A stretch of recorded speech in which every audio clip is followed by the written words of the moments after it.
probably about 4.5 years ago, I was up in the Northern California camping, hiking, and came home and was just doing my normal general things and got really sick. So sick that I didn't get out of a chair for about 3 days. I didn't eat. I just slept the whole time. I had terrible sore throat, probably the worst sore throat I've ever had in my life. I knew that it wasn't, just an average thing that would happen every flu season. This was something that I'd never experienced in my life before. I'd never been that sick before. That I was a normal, highly functioning woman that had a job, had a family, had a really great life, and then all of a sudden everything went to screeching halt because of me being sick. I went to the hospital, was admitted to the hospital, stayed there for 7 days, and had 5 specialists working on my case.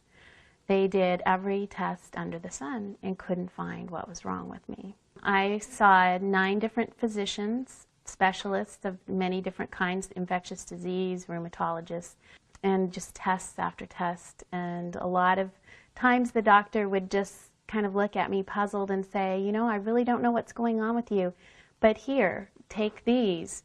And it was usually a antidepressant and pain pills. When I stepped foot out of bed every morning, I had heel pain that was so intense. I had plantar fasciitis in the left heel. And plantar fasciitis feels like you have a knife sticking in your heel, basically. And that was the first thing that happened, is when I got out of bed, that's what I felt. Moving, creaking, I looked like an 85-year-old woman walking around. For a long time, I wasn't able to talk. My vagus nerve was inflamed, so I wasn't able to read to my son, who I read to from the time he was 6 months old every single night. And I missed that. I missed the ability to be able to do that, to be able to speak. I knew what I wanted to say, and I knew what I wanted to, I knew what people were telling me, or I could comprehend things, but I wasn't able to actually communicate or verbalize anything. Visit with people that came over. Instead, I had to dictate everything out on paper, and like a message board. I had a message board too that I would write messages on to my family. I had a 4-year-old at the time, and my daughter was in middle school and high school at that time. And those were important years for my husband at the time, which we did lose our marriage pretty much over this whole disease. Basically, I just researched on the internet, found a doctor that was Lyme literate because I had the ELISA test that was positive. Went to him, and basically he did a clinical diagnosis on me first, which was it was a relief to me. Even though Lyme disease was a big green monster, I was happy that I had a diagnosis. I was happy that I had something to hang my hat on finally. My change was very dramatic, from being very, very chronically ill to basically functioning person. I'll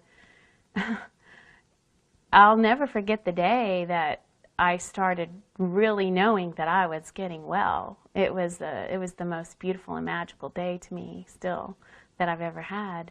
And that day was like a veil. Somebody had lifted a veil off of my eyes, and all my senses were much more rich and deep and clear. I could see very clearly. Colors had much more vivid brightness. Textures, I could see textures that I couldn't see before. I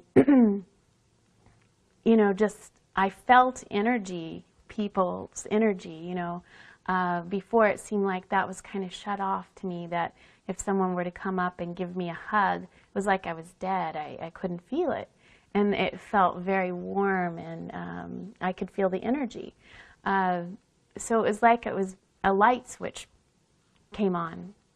And that's, I was able to, again, start to read to my son, and to go out and play in the park, to ride a bike, to do all the things that I always loved to do, you know, and that was especially getting back to being a mother, to being a real mother. I mean, I was always a mother, I know that, but to be a real mother again, that was the best part of it all, is to feel that, like I was making a difference again.